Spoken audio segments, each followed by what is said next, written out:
제 영상을 봐주신 분들은 아시겠지만 저는 속슬이 최고점이었던 21년 12월 요 시기에 속슬 투자를 시작했습니다. 10년 동안 우상향 차트를 보고 계속 올라갈 거야 하면서 겁도 없이 수량을 늘려가다가 이렇게 끔찍한 상황을 겪었어요. 끔찍한 상황을 겪었지만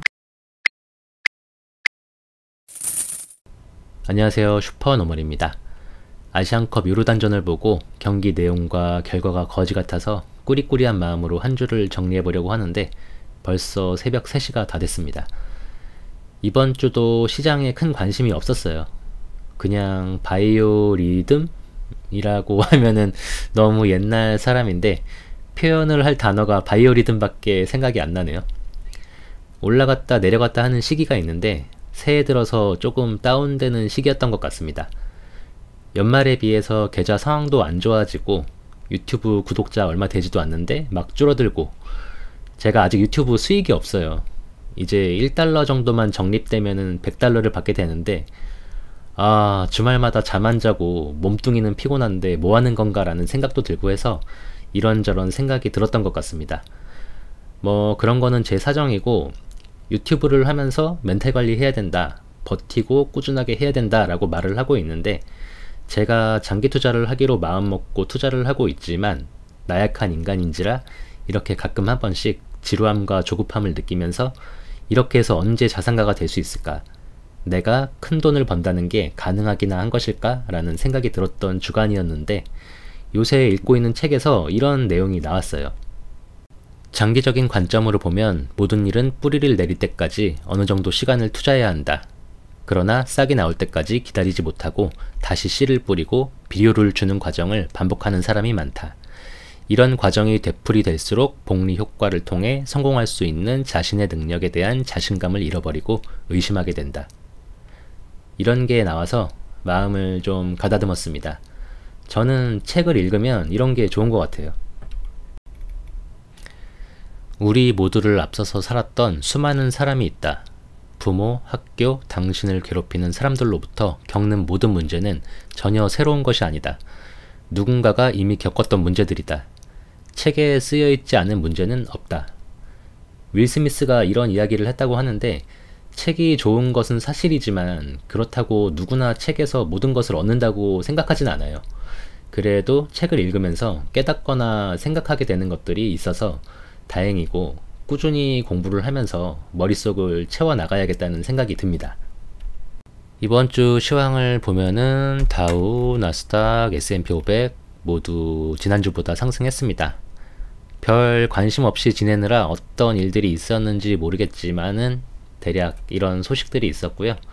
드디어 마이크로소프트가 애플을 제치고 시총 1위가 됐고 금리 인하 시점이 늦어진다는 예상에 주가가 내려가기도 했고 엔비디아, TSMC 관련 좋은 소식이 나오면서 반도체 ETF도 좋은 흐름이 나왔습니다.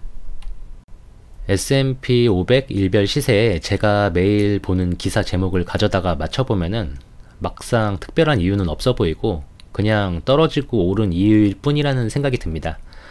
삼성이 AI 폰을 내놨는데 애플의 주가가 왜 오르는 건지 무지한 저로서는 도저히 이해가 되지 않네요.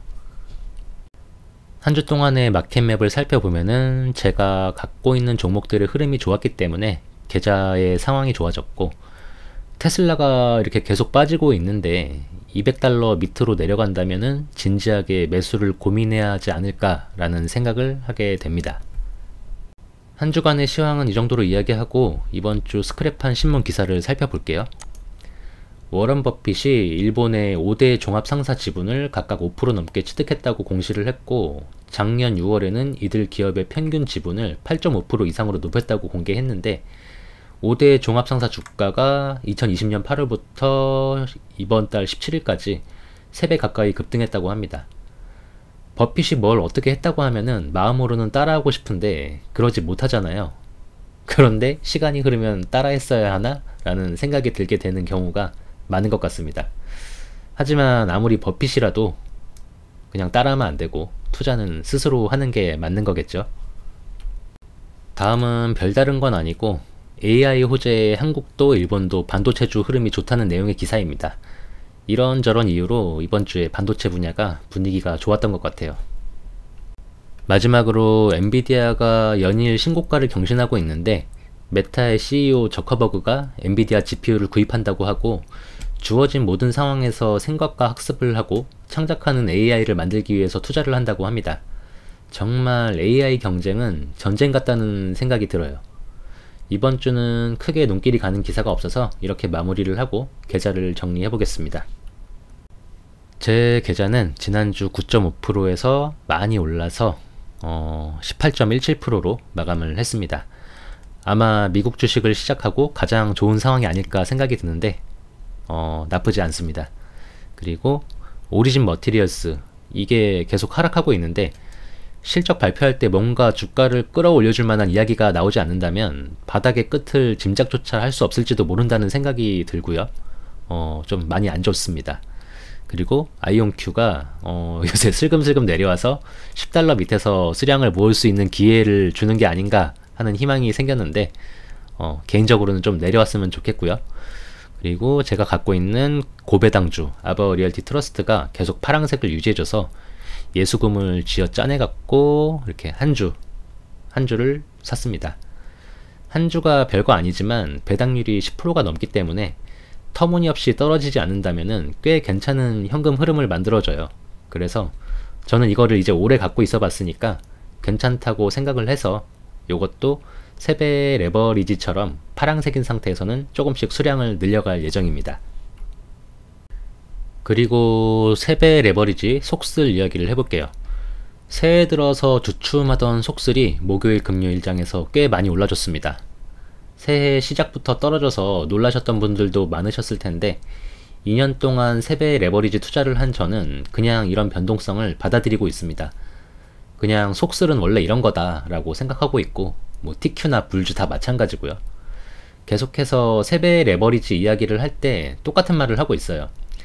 올해 첫날 장에서 10%가 넘게 빠지고 계속 내려갔을 때도 원래 이런 거다 라고 이야기를 했고 이렇게 빠진 만큼 1월 8일에 9%가 넘게 오르고 살짝 오르락 내리락 하다가 이번 주 목요일 금요일에 팍팍 올라주면서 순식간에 $34가 됐습니다. 제 영상을 봐주신 분들은 아시겠지만 저는 속슬이 최고점이었던 21년 12월 요 시기에 속슬 투자를 시작했습니다. 10년 동안 우상향 차트를 보고 계속 올라갈 거야 하면서 겁도 없이 수량을 늘려가다가 이렇게 끔찍한 상황을 겪었어요. 끔찍한 상황을 겪었지만 계속 수량을 늘려가면서 버텨냈습니다. 그래서 누구보다도 이 종목의 위험성을 잘 알고 있다고 생각하고 있고 앞으로 어떻게 해야겠다는 생각도 갖고 있습니다. 3배 레버리지 이야기를 하면 매번 하는 똑같은 이야기지만 제가 이렇게 호되게 당해보고도 팔지 않는 이유는 단순해요. 지금 이것들을 판다고 해서 제 인생이 달라지지 않습니다. 수익률 뭐 이렇게 나온다고 해서 얼마 가져가 봐야 삶이 바뀌지 않는 돈이기 때문에 처음 생각을 했을 때처럼 무조건 5년, 10년을 갖고 있을 거라 확신하지는 못하지만 최대한 오랫동안 가져가 보려고 하고요. 예외가 하나 있는데 6%는 어느 정도 수익이 난다면 익절을 할 거고 이유는 제가 이렇게 종류별로 갖고 있어 보면서 대폭락을 맞아 보니까 어차피 3배 레버리지는 위험성을 알고 투자하는 거고 만약에 다시 산다면은 조금 덜 위험해 보겠다고 S&P 500을 추정하는 6%를 고를 필요가 없다는 판단을 하게 됐습니다. 폭락할 때는 덜 떨어졌지만 오를 때도 잘 안 오르는 걸 봤기 때문에 좋은 선택이 아니었다고 생각하고 어느 정도 수익을 보고 팔게 될지는 모르지만 개인적인 희망은 양도세 면제되는 선에서 수익을 내고 리밸런싱을 하게 되기를 희망하고 있습니다. 꿈이 좀 크죠? 원래 꿈은 항상 크게 꾸는 겁니다. 그러면 요놈을 팔고 어떤 걸로 갈아타야 하나 생각을 해야 하는데 지금까지의 모습으로 봤을 때는 불주가 가장 좋은 선택인 것 같지만 이 또한 빅테크들이 마냥 지금까지처럼 올라준다는 보장이 없기 때문에 머리 터지게 고민을 하게 될 것 같습니다. 좌우지간 6% 말고는 최대한 오랫동안 들고 가볼 거고 제일 많이 갖고 있는 속슬만 보더라도 아직까지 최고 가격에 반도 못 왔어요. 언제가 될지 모르지만 제가 샀던 시기의 가격은 당연히 넘어갈 것이라고 생각하고 그 이상을 바라보고 버텨볼 생각입니다. 당연히 저의 희망과 달리 폭삭할 가능성도 있지만 리스크는 감수를 해야 하는 것이고 일단 투자를 하고 있기 때문에 긍정적으로 생각을 하고 있습니다. 다음으로 스티로폼을 대체할 수 있는 친환경 보냉제 기사를 보고 매수한 국내 주식은 한 주 동안 이렇게 좋지 않은 흐름으로 가고 있는데요. 가능성을 보고 기다려볼 생각입니다. 일단 재무제표 자체는 나쁘지 않기 때문에 얼마 전에 피봤던 개잡조와는 다를 것이라고 생각을 해요. 마지막으로 저의 라이벌인 방치 중인 연금저축계좌도 역대 최고 수익률을 기록 중입니다. 부럽네요.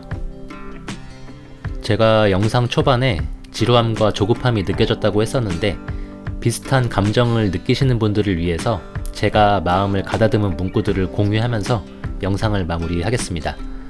요거는 아까 처음에 했던 거니까 생략을 하고요. 성공하지 못하는 사람은 스스로에게 복리 효과를 얻을 기회를 제공하지 않는다. 인생이 끝날까봐 두려워하지 마라. 인생이 시작조차 하지 않을 수 있음을 두려워하라. 이상 오늘 나눌 이야기는 여기까지입니다. 시청해 주셔서 감사하고 건강하고 행복하게 또 만나요.